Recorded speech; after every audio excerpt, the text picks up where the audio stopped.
I'm Adam Pritchard, and this is Pastime.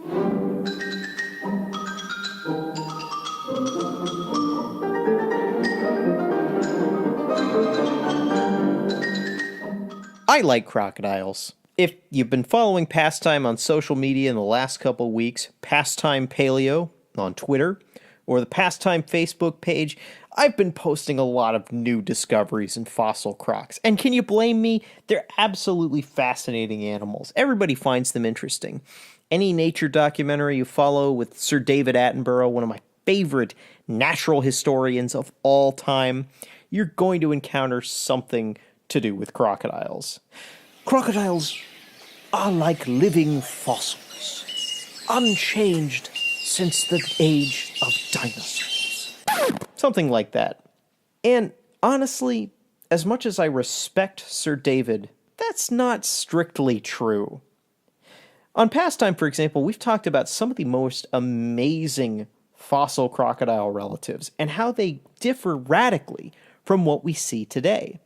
For example, in the Cretaceous of Madagascar, you have the short-snouted Agaresuchus with leaf-shaped teeth for eating plants, or the long-legged, kind of dog-faced Allodaposuchidae, perhaps a running crocodile. Animals that really defy the rules of what we think a crocodile or a crocodile relative should do. Diversity was certainly far higher during the Mesozoic era, with crocs occupying different roles in the ecosystem, which kind of turns the whole living fossil thing on its head, if the fossils are doing something so different from what the modern animals do. But the thing is, some of the crocodile relatives during the Mesozoic era, they look an awful lot like the animals we see today in terms of their anatomy, and likely in terms of their behavior. Flat snouts, long, flat skulls, piercing teeth for capturing prey or crushing prey, low posture, low to the ground animals, animals that are living largely in the water. The wait in the water ambush predator niche was something that crocodiles during the Mesozoic were doing as well. So in a way, crocs are living fossils, because they resemble some of their ancient relatives. And we're going to be talking about some of those ancient crocs that were doing things similarly to the modern crocs. A group from the Cretaceous period of Europe, which during the Cretaceous was kind of like an island chain, an archipelago in a tropical sea. So these small European islands were populated with dinosaurs, short-armed abelisaurids like Majungasaurus from Madagascar, long-necked titanosaurs, and in the waters, there were the Allodaposuchidae, a newly recognized group of Cretaceous crocodile relatives. Now, Allodaposuchidae have been known in the fossil record since at least the 1800s, and they look an awful lot superficially like alligators. That flat snout, very wide snout as well. Based on detailed anatomical analyses, Allodaposuchidae are not particularly close to any of the modern groups. They're not close to alligators, or saltwater crocodiles, or Nile crocodiles, or the long-snouted Indian gharial. They're sort of a distant cousin of modern crocs, and not the great-grandmother or great-grandfather ancestor of that group. And today I'm going to be talking about some new species that have been discovered from an ecosystem in the Cretaceous of eastern Spain, the Lo Hueco. This is research by paleontologist Ivan Narvaez, Universidad Nacional de Educación a Distancia of Madrid, Spain, and his colleagues, on not one, but two new Allodaposuchid species, both from the same ecosystem in Spain. The first animal is Lohuecosuchus. It has a skull that honestly, in both its dimensions and its shortness of the snout, looks kind of like, well, a toilet bowl.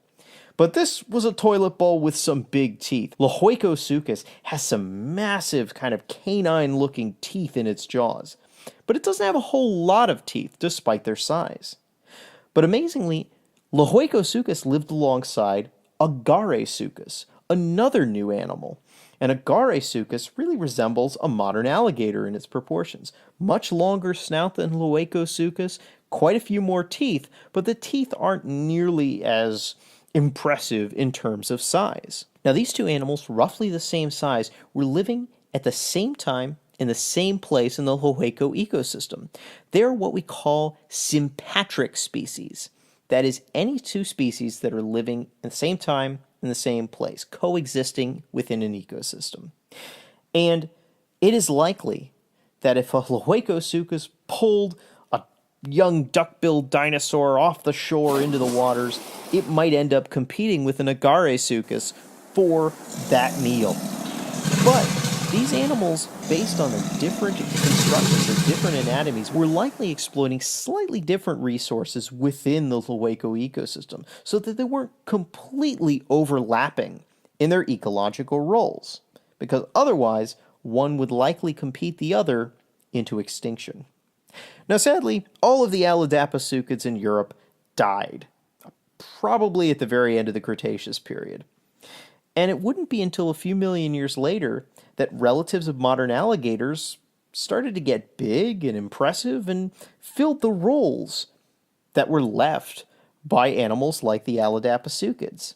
Now, even though crocodiles and their relatives have exploited this sit and wait in the water, ambush predator role for a long, long time, the individual species that have done that often die out. And then other crocodiles come in and fill those spaces in the ecosystem, and they die out. And we get this constant push and pull, these changing roles in the ecosystem.